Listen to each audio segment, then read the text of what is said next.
mas sou humilde igual aos irmãos. Louvado seja o nome do Senhor. A humildade é um dos frutos do Espírito Santo nas nossas vidas. Aonde Deus pode levar um homem humilde, o altivo não consegue chegar. Louvado seja o nome do Senhor. Louvo a Deus também pela vida dos irmãos que estão aí no som, homens de Deus, homens de patente na obra do Senhor, que estão aí e têm um papel muito importante na obra de Deus.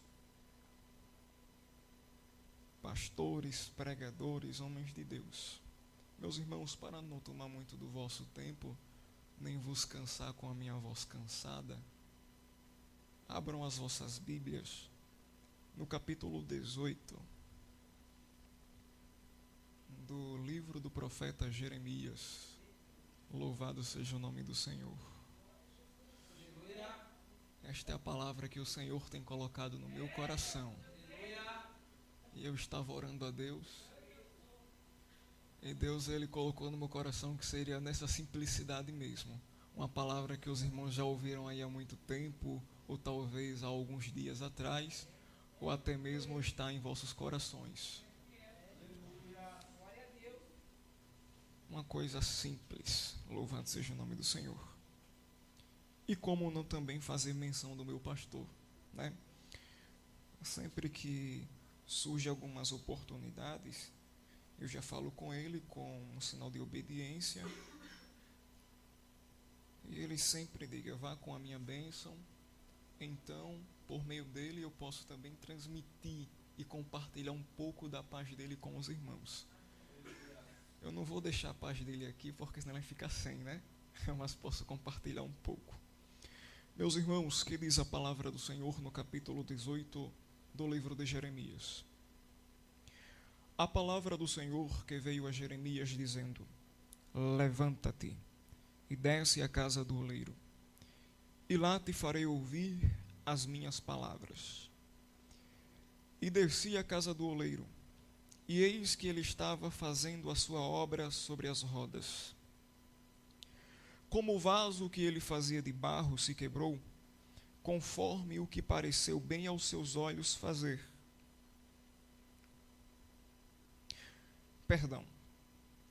Como o vaso que ele fazia de barro se quebrou nas mãos do oleiro, tornou a fazer dele outro vaso, conforme o que lhe pareceu bem aos seus olhos fazer.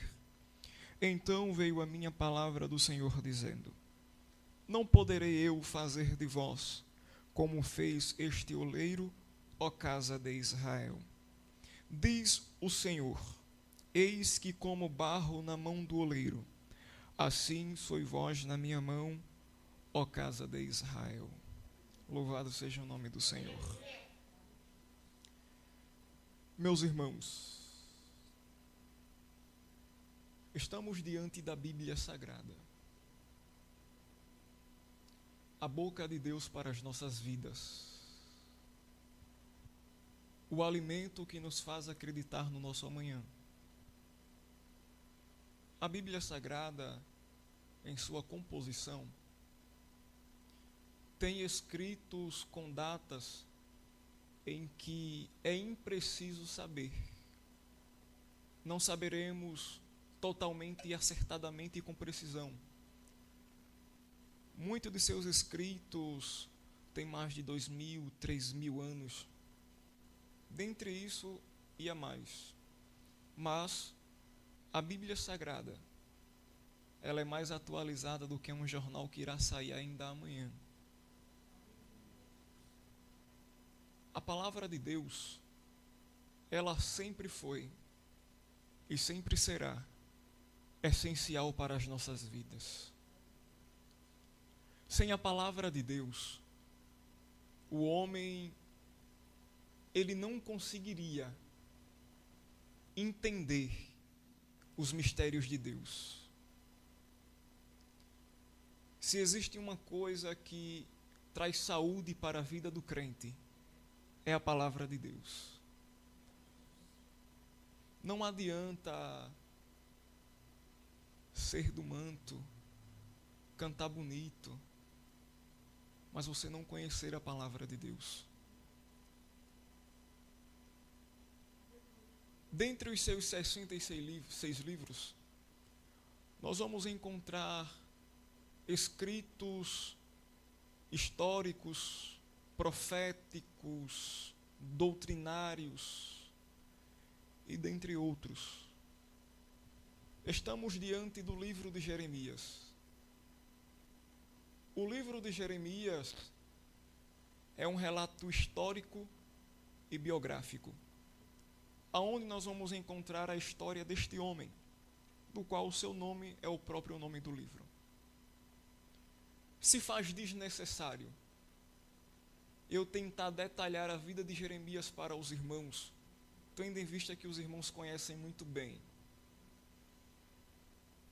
Jeremias, ele foi um dos mais famosos, e é um dos mais famosos profetas do Antigo Testamento. Olhando a sua história, nós vamos observar o que é o sofrimento para que a obra de Deus seja feita. O quão cansável é fazer a vontade de Deus conhecida entre o povo. Alguns historiadores, eles vão dizer que o livro do profeta Jeremias foi escrito em um período em que Israel passava por uma de suas maiores crises. Segundo mesmo o próprio livro, é escrito por Jeremias, e parte do mesmo também é escrita por Baruque, um escriba que cooperava com ele. Segundo a história, Jeremias, ele vai profetizar antes, durante e depois do exílio babilônico, que eu acredito ser o período mais difícil que o povo de Deus passou. O período que o povo se entristecia, querendo engrandecer ao Senhor, mas não existia mais ânimo. O período em que o povo tinha saudade de ir ao templo. Nos primeiros capítulos nós vamos observar que Jeremias, ele vai fazer menção acerca do seu chamado. O chamado de Jeremias, para mim, é um dos mais bonitos do Antigo Testamento. Jeremias, ele chega a dizer que Deus o chamou de dentro do ventre e antes dele nascer, Deus já o conhecia. Eu, particularmente, acredito no Deus que chama de dentro do ventre. O Deus que escolhe antes de nascer,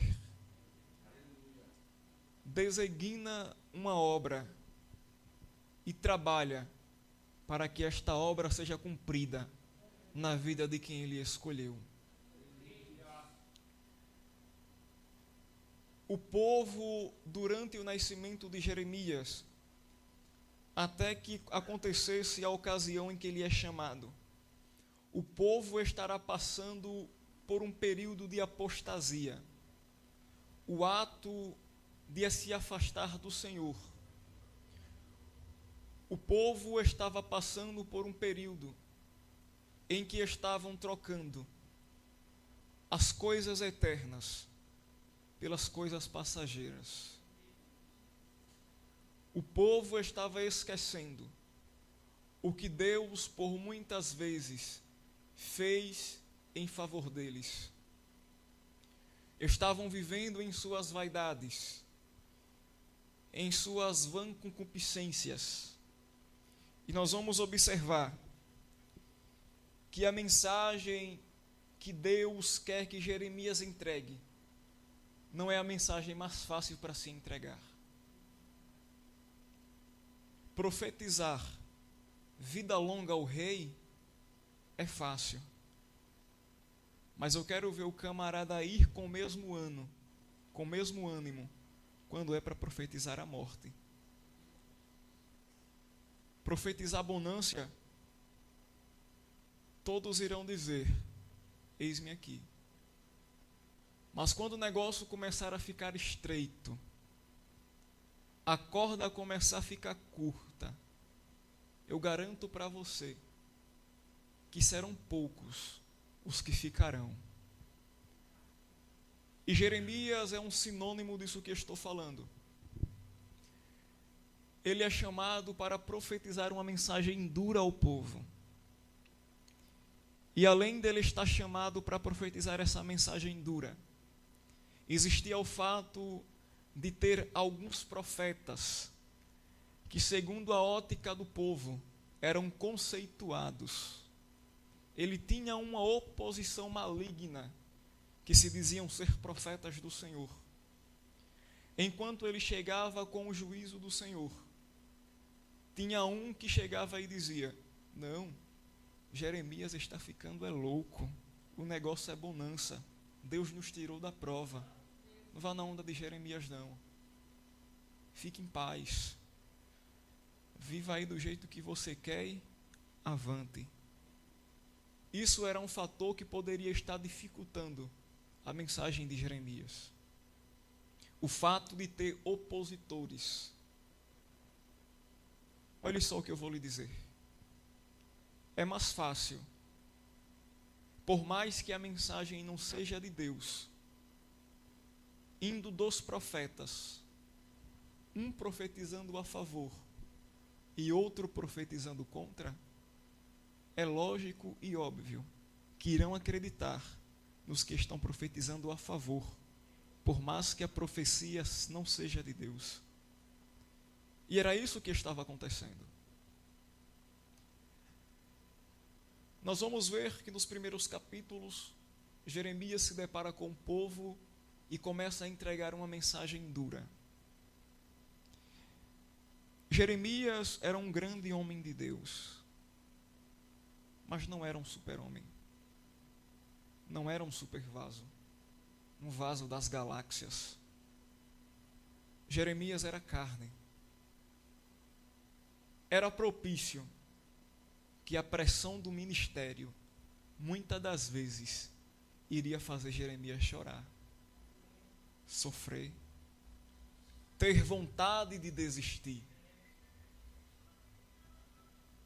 Conta-se a história e a tradição profética diz que a pressão no ministério de Jeremias foi tão grande a ponto de historiadores biográficos dizer que ele era o famoso profeta chorão. Não por pouco ânimo,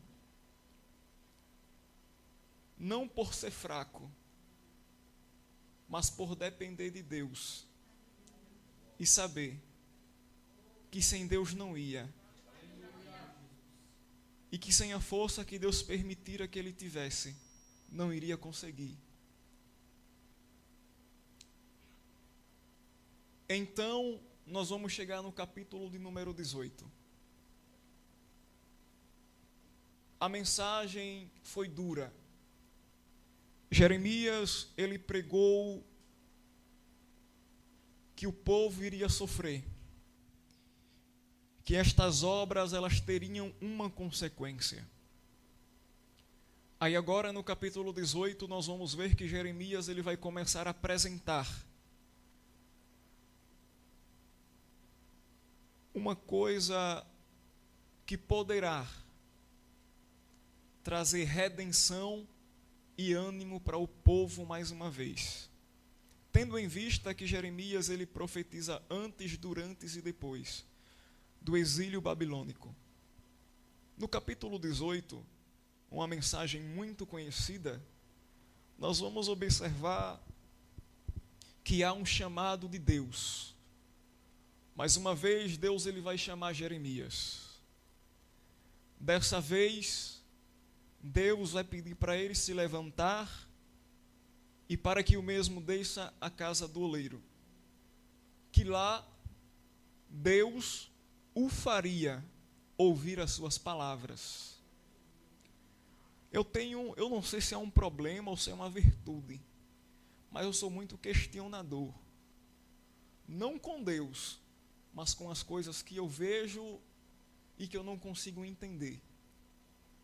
E eu me perguntava, por que descer à casa do oleiro? Se Deus poderia falar com Jeremias ali mesmo onde ele estava. Poderia ou não poderia? Então eu comecei a me perguntar, orar ao Senhor, e o Senhor ele colocou no meu coração que tem coisas que Deus só nos fala quando nós descemos. O que Deus ele tem para falar embaixo, ele não fala em cima, porque senão você não desce. E era o que estava acontecendo. Deus ele queria falar com Jeremias embaixo. E além de querer falar com Jeremias, Deus ele queria que Jeremias visse. Segundo a lógica, ouvir e ver é melhor do que só ouvir. Quando você só ouve, você fica meio, pode ser que sim, pode ser que não.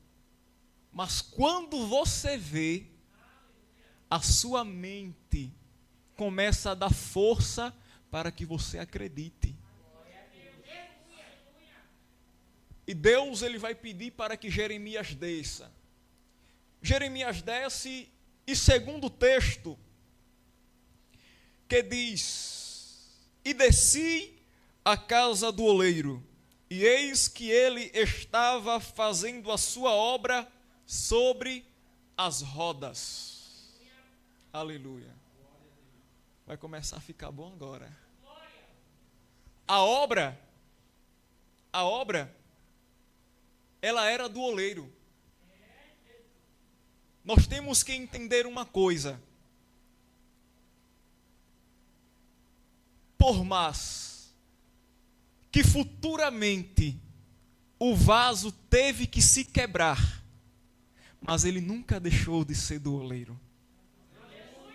O oleiro, ele estava trabalhando em uma obra que pertencia a ele. Nós somos vasos na mão do Senhor. Somos pertencentes ao oleiro. Há momentos em nossas vidas que a dificuldade se torna tamanha que muitas das vezes nós temos que se quebrar, mas nunca deixaremos de pertencer ao oleiro. O texto é claro. O oleiro trabalhava em sua obra. A obra era dele. Ele que estava trabalhando em uma obra pertencente a ele. Não tem mais nem menos. A obra é pertencente a ele. Aleluia. O texto ele vai prosseguindo dizer que como o vaso que ele fazia de barro se quebrou na mão do oleiro, tornou a fazer dele outro, conforme lhe parecia bem aos seus olhos fazer. Olha só, pense em uma coisa equivocada, é dizer que o oleiro quebrava o vaso, ou que o oleiro quebra o vaso. Não, o vaso se quebra na mão do oleiro. Ele se quebra só.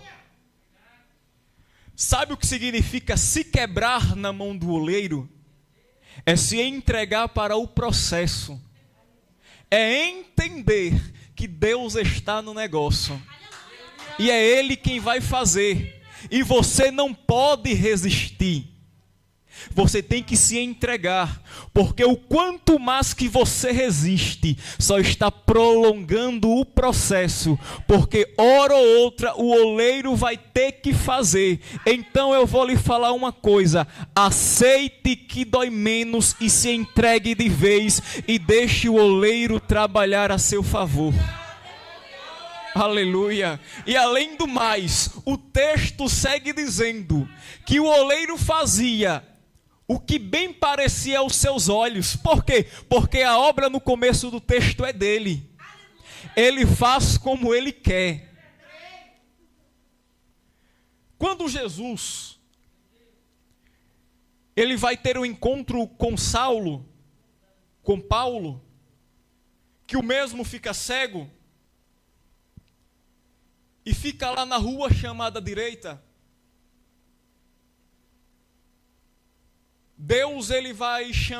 Jesus irá chamar Ananias para que o mesmo vá lá ter com Paulo, lance a mão sobre ele e seja curado da sua cegueira.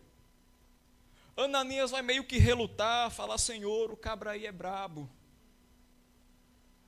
Aí Deus vai falar: vá, porque aquele é um vaso escolhido para mim. Observe que antes que Jesus falasse que Saulo seria um vaso escolhido para ele, o Saulo teve que cair do cavalo, ficar cego para depois se tornar vaso. Entenda.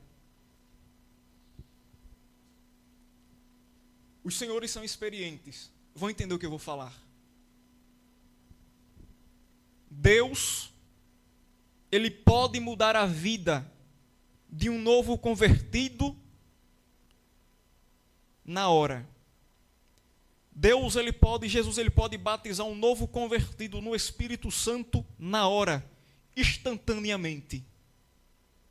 Mas para formar um obreiro, leva-se tempo. A mesma coisa acontece aqui. Para se tornar vaso, exige um processo. Exige um processo a ser seguido. É ótimo pregar para jovem, porque você vai entender a vida de um jovem. Eu sou jovem, eu sei o que eu estou falando. Observe. Um vaso em sua composição, para ser formado, ele passa por processos.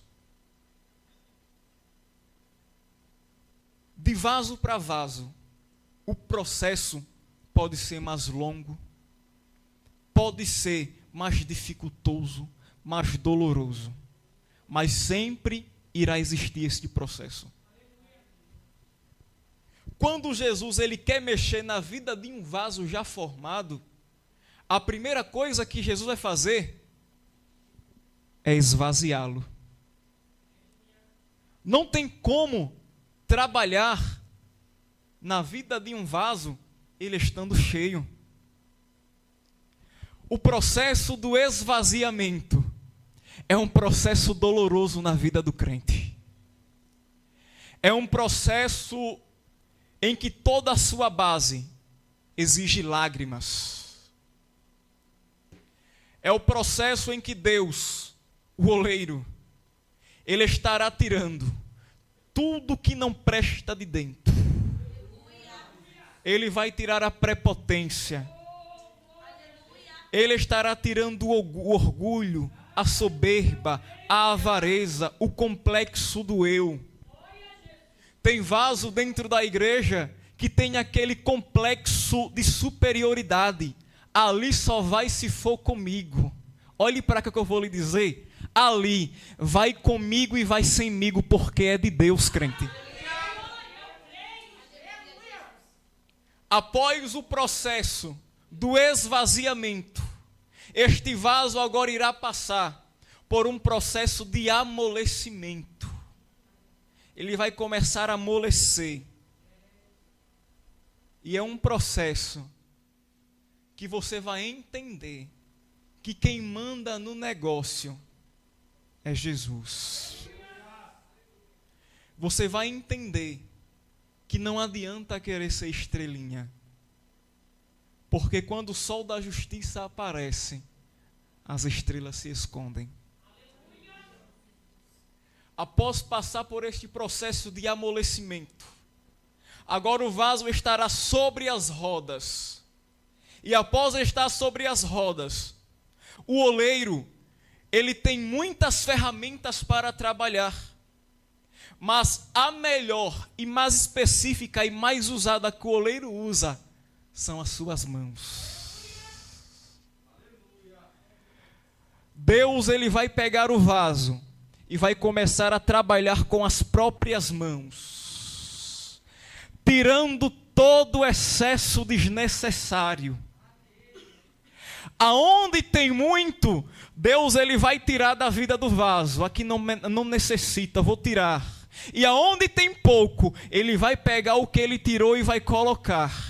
É um processo de mudança. Ele vai começar a tirar de um lado e colocar em outro, para mostrar que é a mão dele que pode fazer a melhor em nossas vidas. O oleiro, ele trabalha de maneira extraordinária. O vaso, estando nas mãos do oleiro, o oleiro, ele fará o melhor a favor do vaso. No capítulo 18, nós não estamos falando de qualquer vaso. Vou fazer esse vaso de qualquer jeito porque ele vai servir para qualquer coisa. Nós estamos falando de um vaso específico, que era o povo de Deus, que serviria para uma obra específica, e por isso teria que estar enquadrado nas medidas que o oleiro quisesse. O vaso, ele tem que entender que ele tem uma utilidade, e essa utilidade é uma utilidade própria, que Deus o concedeu, e que Deus trabalhará em sua vida moldando com as suas próprias mãos, para que em um tempo oportuno, Deus, ele o possa usar. Falar de vaso é falar de semente.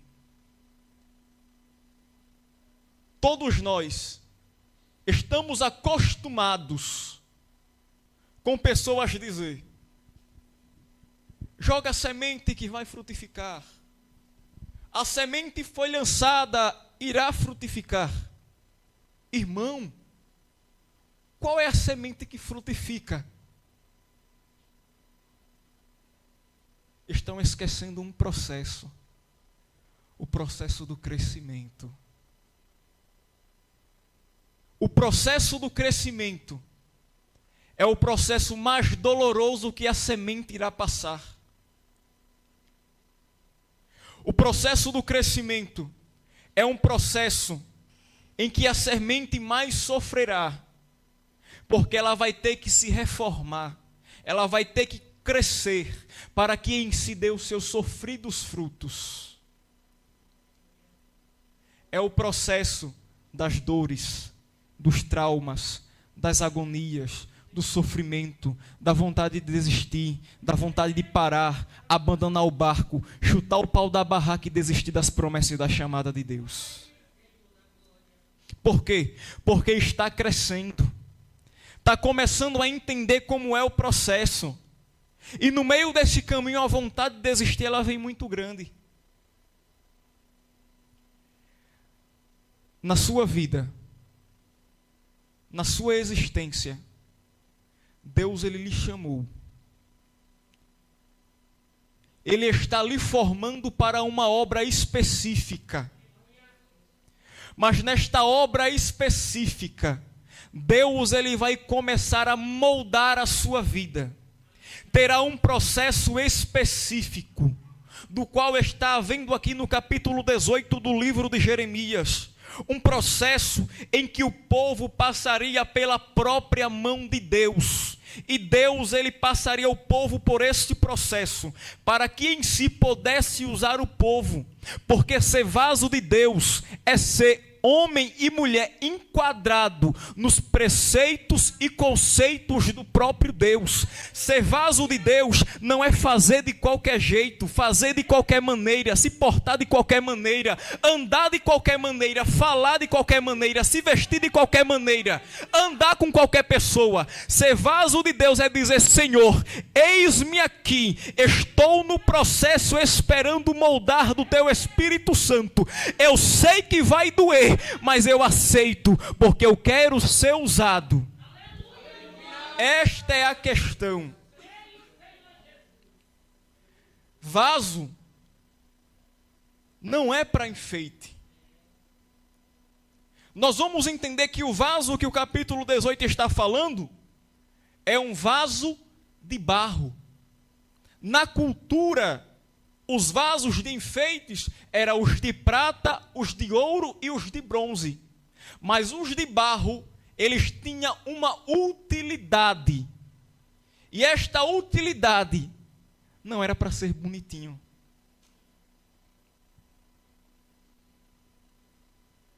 Não era para enfeitar. Não era para o povo falar: nossa, que lindo um vaso de barro. Era para trabalho.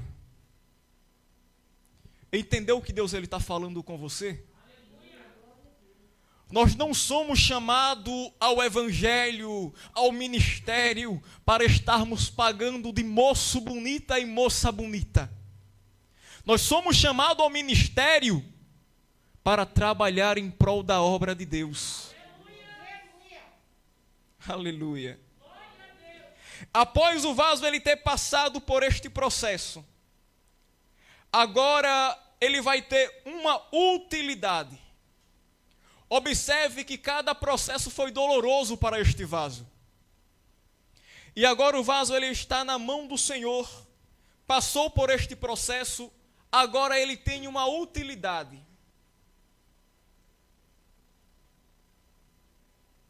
Mas não quer dizer que o trabalho do vaso ele parou. Irmão, já estou fazendo, e agora? Tem mais. O trabalho do vaso, ele nunca irá parar.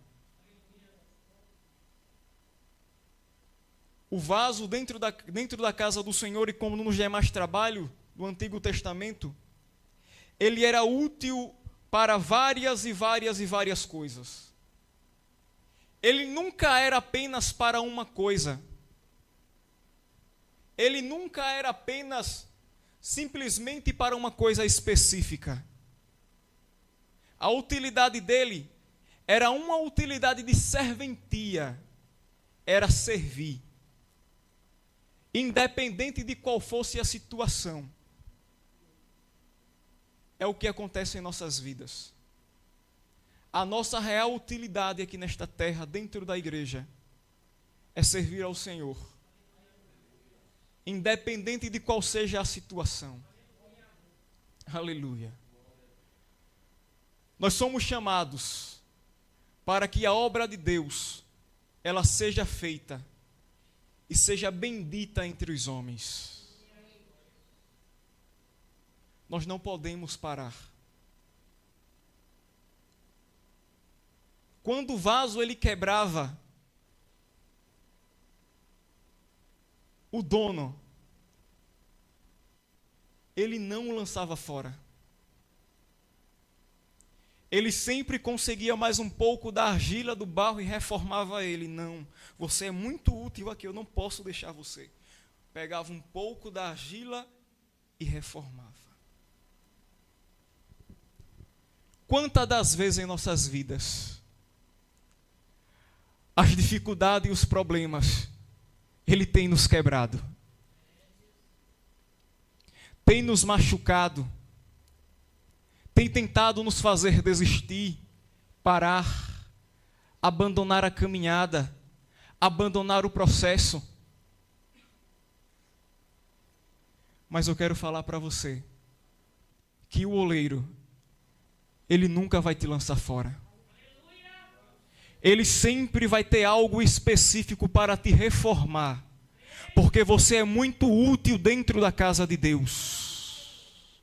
Você é útil para o Senhor. Você é um vaso de honra dentro da casa de Deus. Deus, o oleiro, Ele lhe formou, fez você passar por alguns processos dolorosos, e não é porque você quebrou que o oleiro vai te lançar fora e vai lhe substituir.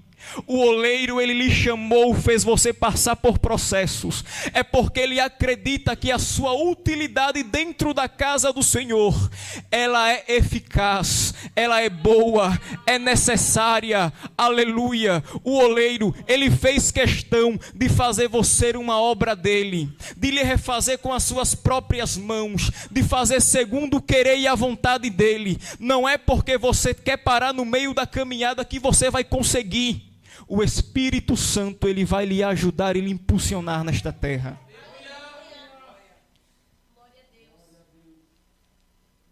A hora do vaso ser utilizado, ela sempre vai conseguir chegar.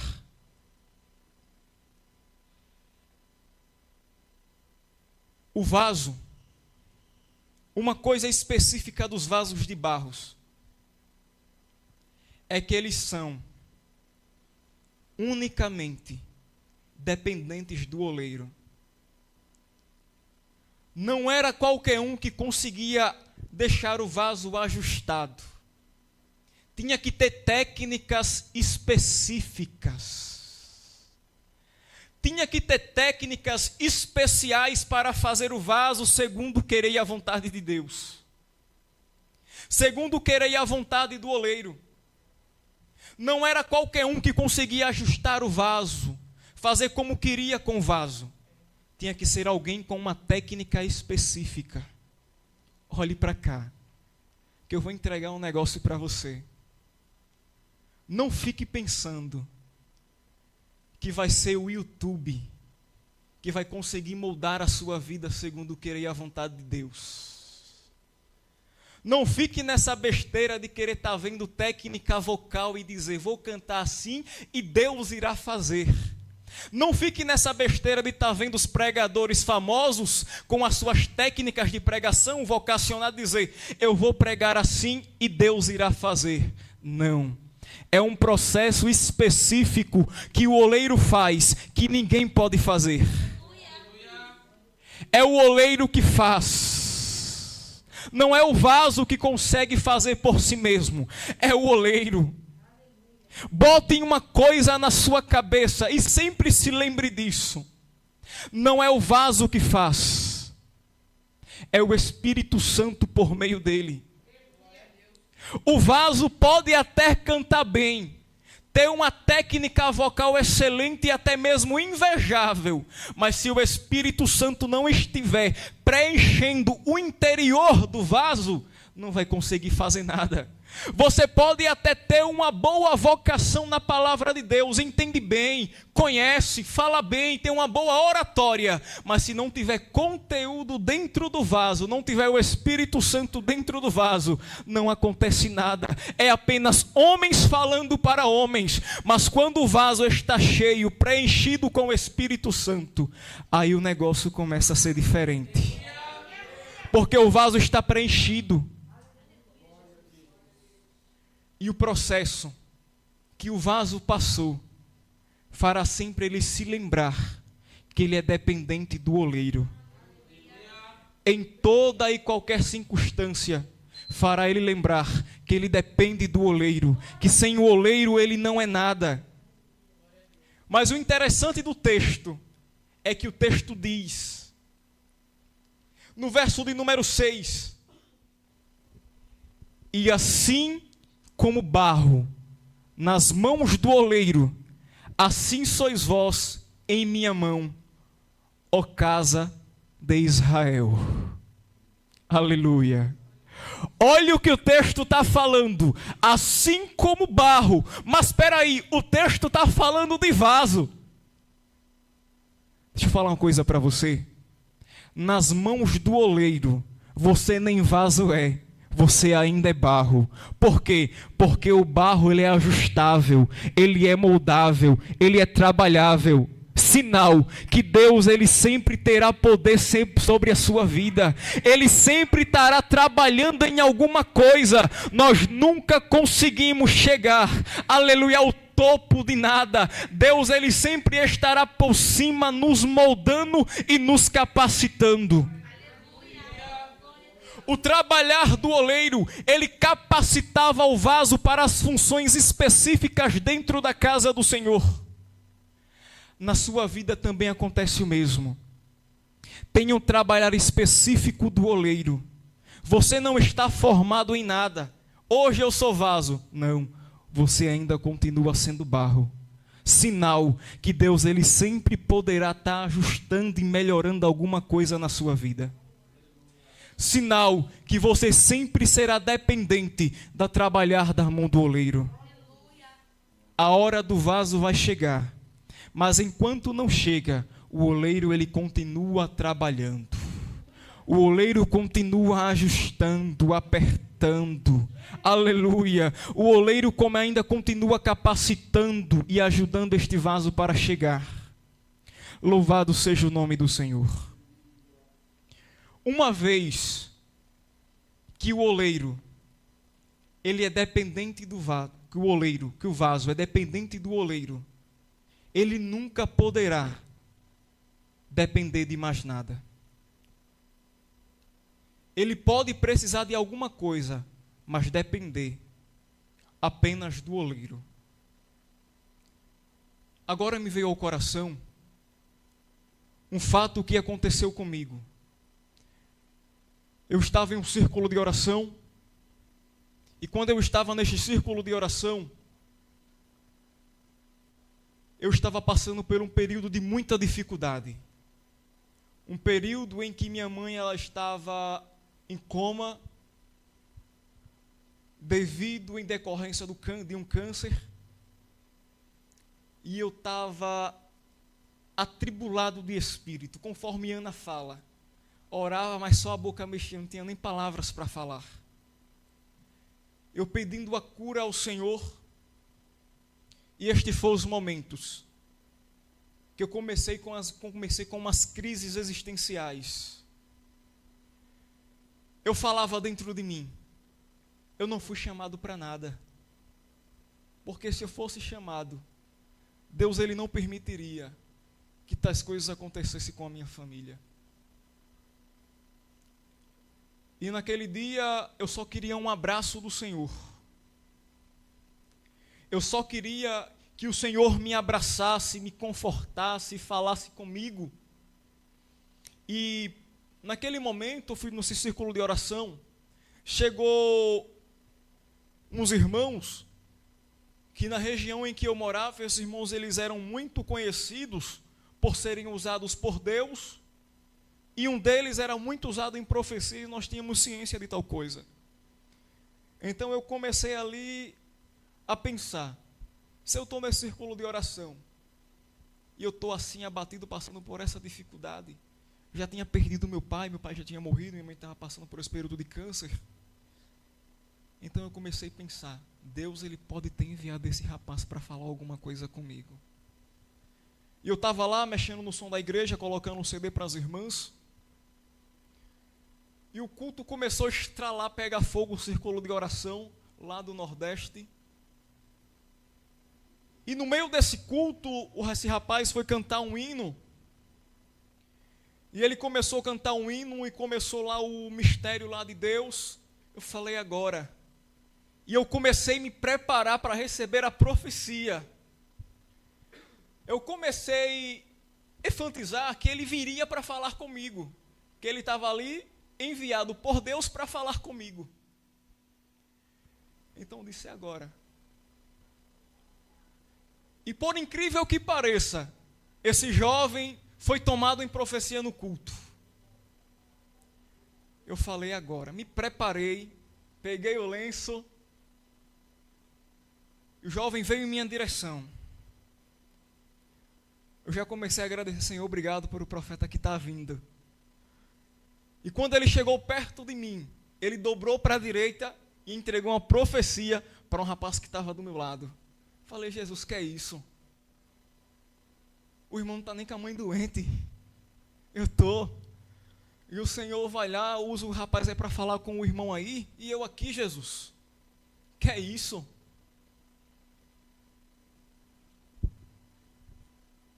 E eu comecei a ter crise existencial. Falei, não sou chamado a nada, acho que Deus na minha oração está ouvindo.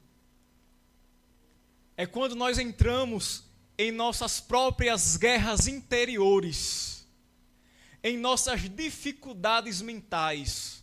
Tudo isso é na mente do homem.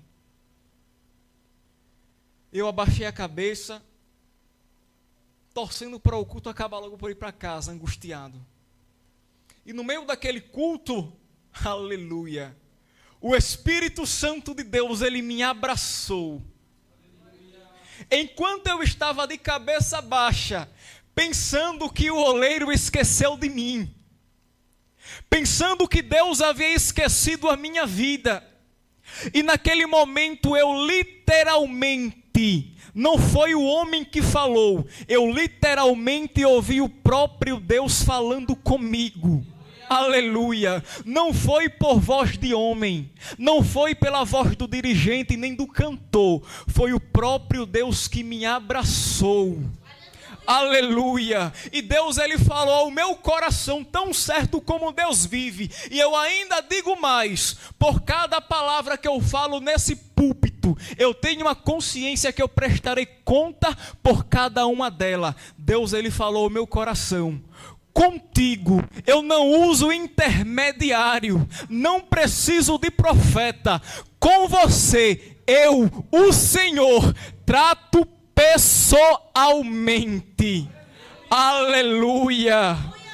Hoje, nesta manhã, é manhã de você não depender dos outros vasos, dependa do oleiro, porque hoje o oleiro, ele pretende tratar com você pessoalmente, é o oleiro que vai falar ao seu coração. Se você veio aqui esperando alguma coisa de quem irá ministrar e cantar, você perdeu o seu tempo, mas se você veio aqui dependente do oleiro, ele vai falar ao seu coração, ele vai tratar com você segundo a sua necessidade, segundo o que você espera estar necessitando. O oleiro ele vai tratar com você. Aleluia. O oleiro ele nunca vai conseguir esquecer os vasos que ele moldou, porque foi um projeto de suas mãos. O vaso, quando ele passou pelo processo, Deus já colocou nele uma marca. Este é meu e me pertence, independente das circunstâncias e das situações. Sou eu que velarei pela vida dele, sou eu que cuidarei da vida dele, e ele sempre vai ser meu, independente das circunstâncias e das situações. Aleluia. Não pense que o oleiro esqueceu de você, não pense que o oleiro esqueceu a sua vida, porque o oleiro ele investiu pesado, ele moldou, ele trabalhou com as próprias mãos na sua vida, ele acredita na sua chamada, ele acredita na sua vida, ele acredita no investimento que ele fez na sua vida, ele acredita que você será capaz, porque foi o próprio Deus que lhe capacitou. Aleluia. Ser vaso na mão do oleiro é sempre saber que quando nós precisarmos, terá um oleiro à nossa disposição, pronto para nos moldar e preencher, aleluia, as rachaduras que o mundo nos fez em nossas vidas. Nós vivemos em uma sociedade caótica, nós vivemos em uma sociedade em que estão aí lutando para acabar com os projetos de Deus em nossas vidas. Sabem uma convicção minha? Deus, Ele tem um projeto para a sua vida desde o seu nascimento. Por quê? Porque eu não acredito em um Deus de acaso. Nasceu porque tinha que nascer. Nasceu porque Deus quis que ele nascesse. Tem alguma coisa para Deus cumprir na vida dele. Por quê? Porque caso contrário, você não teria nascido, teria morrido dentro do ventre. Se você nasceu, é porque Deus ele tem um projeto através de sua vida. Mas da mesma maneira que Deus ele tem um projeto através de sua vida, não escandalize, mas eu tenho que dizer, da mesma maneira que Deus ele tem um projeto, o diabo também tem um. Deus ele tem um projeto para lhe engrandecer e fazer você passear na terra. Mas o diabo tem um para fazer ele para lhe humilhar, para lhe abater, destruir a chamada. E todos os dias nós passamos por momentos em que tem à nossa disposição duas escolhas: servir ao Senhor e servir ao mundo. Honrar ao Senhor e honrar ao mundo.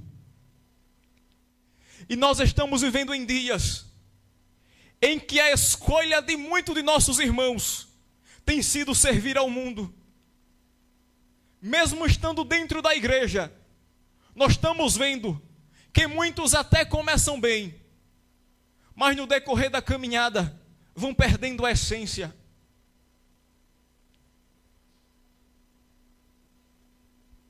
Vivemos em dias em que existem vasos,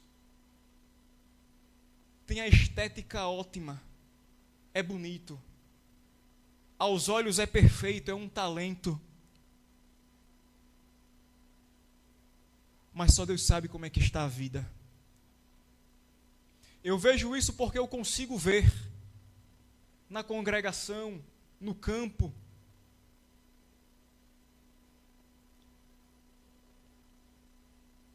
Impressiona com a voz, mas envergonha com a vida.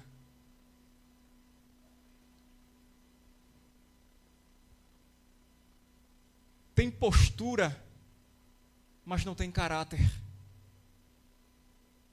E nós estamos vivendo esses dias. Mas nós estamos vivendo também em dias em que o Deus dos céus e da terra, ele tem tomado para si aqueles que ninguém esperaria que Deus fosse fazer na vida. A vida do homem e da mulher, Deus ele sempre estará esperando o máximo. Deus ele sempre estará esperando que o mesmo se entregue ao trabalhar de Deus. Mas em contrapartida, sempre terá um inimigo que estará do lado, investindo contra, se levantando contra e lutando contra. Mas eu quero falar para você, debaixo da autoridade do Espírito Santo de Deus, que existe um Deus pronto a lhe capacitar. Existe um Deus pronto a operar a seu favor, pronto para trabalhar na sua vida. Louvado seja o nome do Senhor. Eu vou contar só mais um testemunho para eu findar, para voltar para casa. Olhe só. Eu carrego comigo uma convicção de acreditar no Deus que escolhe desde o ventre. De um Deus que forma dentro do ventre materno. Um Deus de desígnios. Um Deus que trabalha a favor do homem. Um Deus que não faz nada por acaso. Um Deus que sempre tem um controle da situação. Eu estava recém-separado ao ministério, tinha 16 anos de idade. Naquele fogo do primeiro amor, feliz por ter sido separado ao ministério. Então o presbítero ele falou: Wellington, vamos entregar a ceia comigo. Nós vamos na congregação mais longe do campo, cerca de 25 quilômetros da cidade mais próxima. Eu falei, vamos. Nós somos em uma comitiva de 8 irmãos em 4 motos. E esta congregação era uma congregação mais longe, mais carente, mais afetada, uma congregação que realmente estava pela misericórdia de Deus. Estava em um período de inverno. E eu sou do Nordeste, eu sou da zona rural. E lá, nesta congregação, que era dentro da zona rural, em um período do inverno, a lama ela dava no meio da canela. Mas eu não estou falando no meio da canela por forma de expressão, por força de expressão. Dava no meio da canela literalmente. Literalmente. Se botar, tinha canto, se botasse o pé afundava para dentro. Em um período de inverno muito dificultoso, nós fomos entregar esta ceia.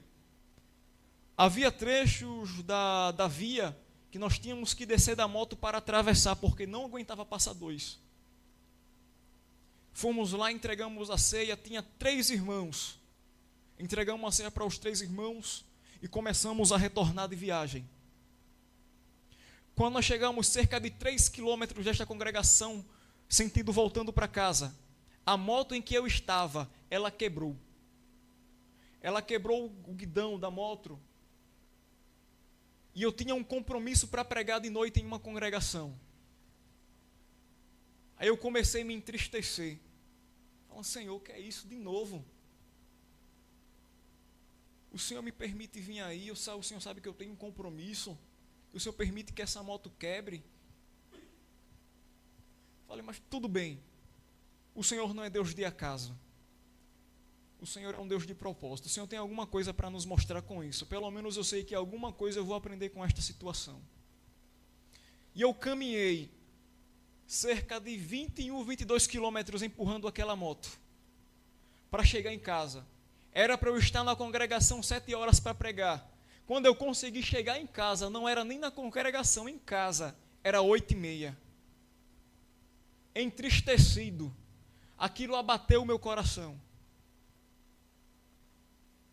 Então, eu falei, não vou mais para o culto. Depois, quando eu ver o irmão, ligo para o irmão, justifico, falo que o que aconteceu, o irmão vai entender. Mas eu não me conformava com aquilo. Falando, Deus, o que é que aconteceu? O que é isso? E eu estava na cozinha da minha casa, e o Espírito Santo ele começou a vibrar dentro de mim, a me abalar para lá e para cá, me impulsionar, impelir, conforme ele fazia com Sansão. E eu não entendia o que é que estava acontecendo. Então, devido àquele negócio tão forte que estava acontecendo comigo, eu falei, não, eu vou ao culto. Pelo menos que seja para eu pegar a chave com o porteiro, fechar a igreja, mas eu vou ter feito alguma coisa para o Senhor.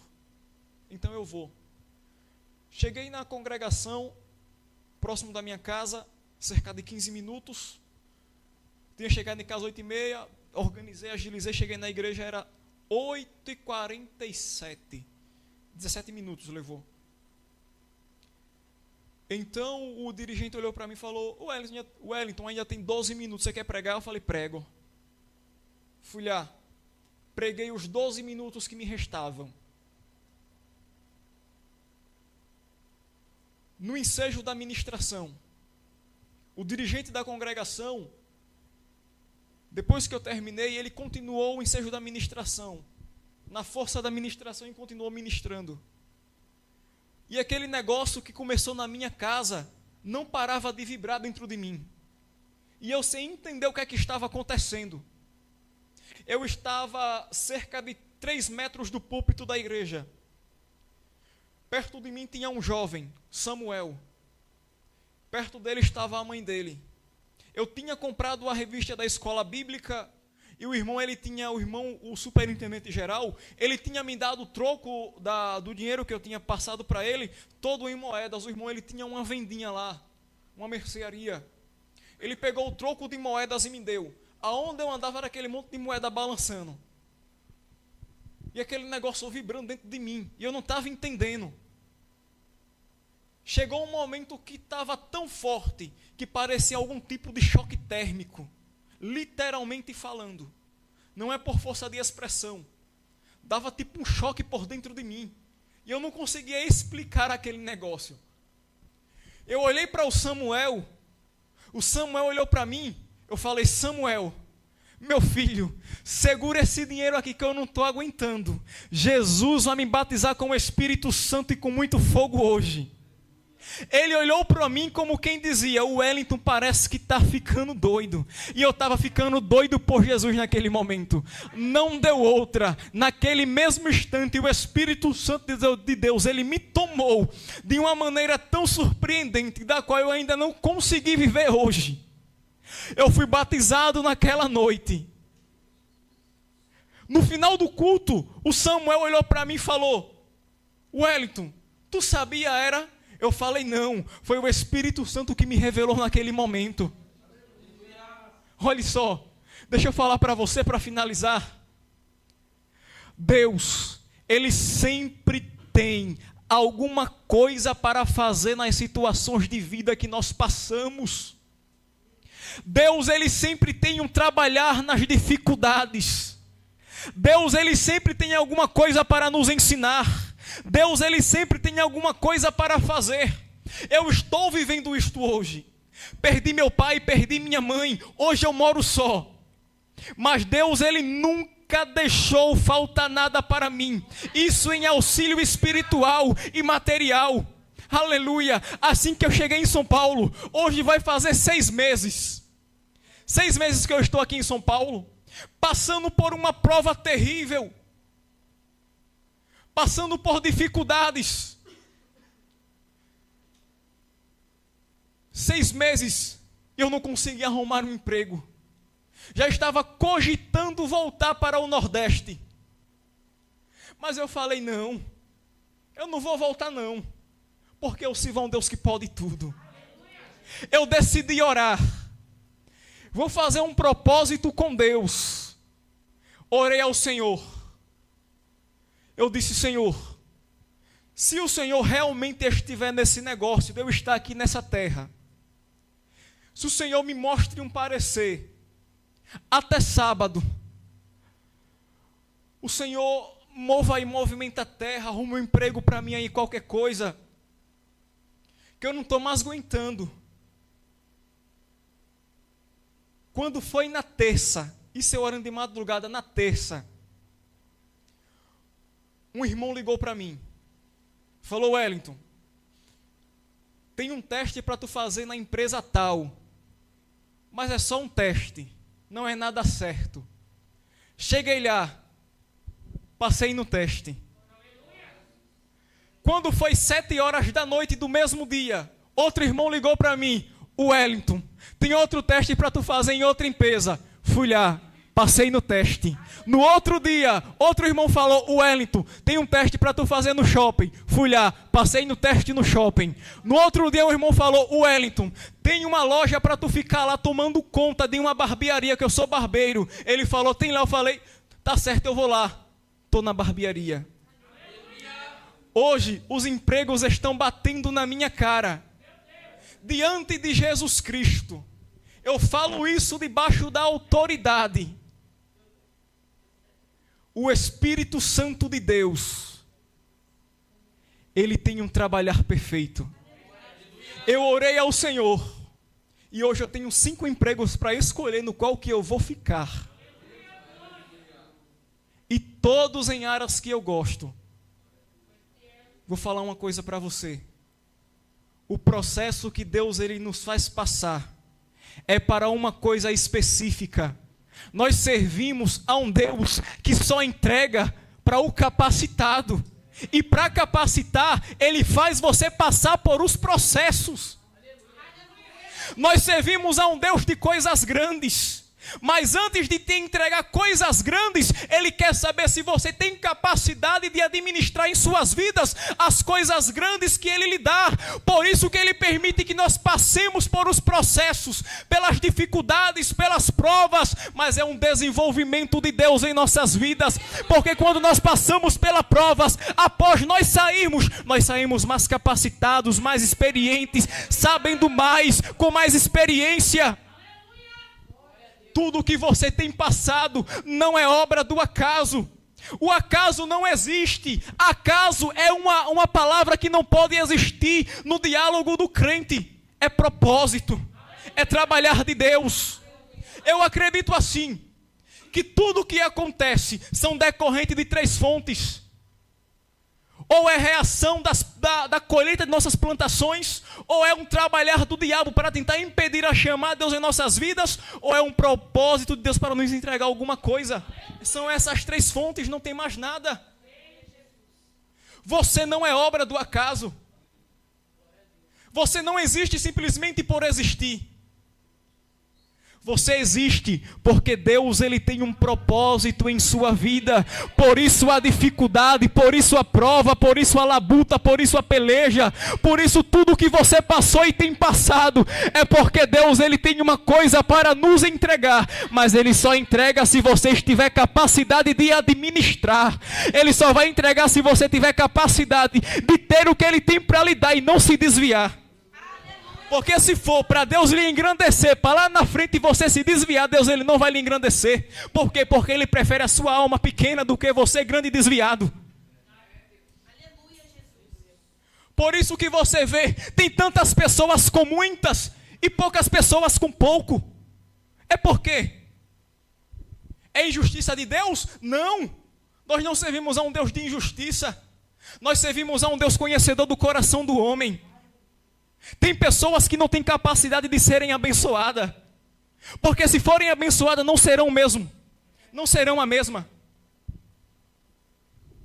Deus, Ele conhece o coração do homem. O Salmo 139 diz que Ele conhece o íntimo e o profundo, tudo sobre a existência do homem. Deus, Ele está lhe provando com o objetivo de lhe aprovar, de lhe capacitar, de entregar em suas mãos, porque o trabalhar de Deus, Ele é perfeito. Não bote na sua mente que você serve a um Deus mau, que faz o homem sofrer. Nós servimos a um Deus que capacita. Nós servimos a um Deus que limpa o homem. Aleluia. Lembra lá de José? O interessante da vida de José? Vou falar uma coisa para você. Se José não tivesse passado pelas dificuldades que ele passou, ele não teria aceitado Israel no Egito. Ele não teria aceitado o povo de Deus naquele lugar. Deus fez ele passar pelo processo para o amadurecer. Deus permitiu que ele passasse pela dificuldade para amadurecer ele, para o que Deus tinha para a vida dele. Lembra de Abraão, peregrinando de terra em terra? E muitas das vezes, Deus, ele mandava Abraão ficar em um canto e Abraão ia para outro. Deus, ele havia permitido que Abraão ficasse em uma terra que estava sem mantimento. Abraão, por vontade própria, pegou e desceu para o Egito. O que é que nós aprendemos com isso? Que Abraão, ele não acreditou, a fé dele foi pouca. Era como se Abraão não tivesse acreditando que o Deus que permitiu que ele chegasse à terra seca fosse prover ali naquele lugar. Mas vou falar uma coisa para você, debaixo da autoridade do sangue de Jesus. Floresça onde Deus lhe plantou. Se Deus, ele permitiu que você chegasse a tal lugar, é porque Ele tem alguma coisa para lhe dar, ou para fazer você aprender, ou para lhe amadurecer. Alguma coisa Deus tem nesse negócio. Isso que você tem passado não é simplesmente para você sofrer e só sofrer. isso é porque Deus ele tem alguma coisa para fazer a seu favor. Fique em paz, descanse no Senhor, pois quem trabalha por você é o próprio Deus. Esta manhã foi manhã do Senhor tratar com você pessoalmente. O próprio Deus falar com você e dizer que o vaso, ele sempre será, ele sempre foi, ele nunca deixará de ser dependente apenas do oleiro. Em nome de Jesus. Para falar a verdade, Deus, eu tinha uma palavra no meu coração que eu pretendia entrar no manto com os irmãos hoje. Mas no meio do caminho, Deus ele foi mudando o trilho. Quando eu vim no metrô, no primeiro metrô, essa palavra veio ao meu coração. Quando eu cheguei no segundo, não saiu. Eu falei, se eu chegar na congregação, isso não sair do meu coração, vai ser isso mesmo. Então foi o que Deus colocou no meu coração, não tenha dúvida. Nós servimos a um Deus que fala no manto, no movimento, mas também fala com palavras calmas. Muitas das vezes nós entramos no manto, entramos lá no reteté e esquecemos o que Deus queria falar. Mas o que Deus ele quer que nós guardemos no coração, ele fala com calma, que é para nós comermos, assimilarmos e não esquecermos. Essa foi uma manhã que Deus ele quis falar para você guardar no coração. Em nome de Jesus, receba essa palavra. Deus abençoe os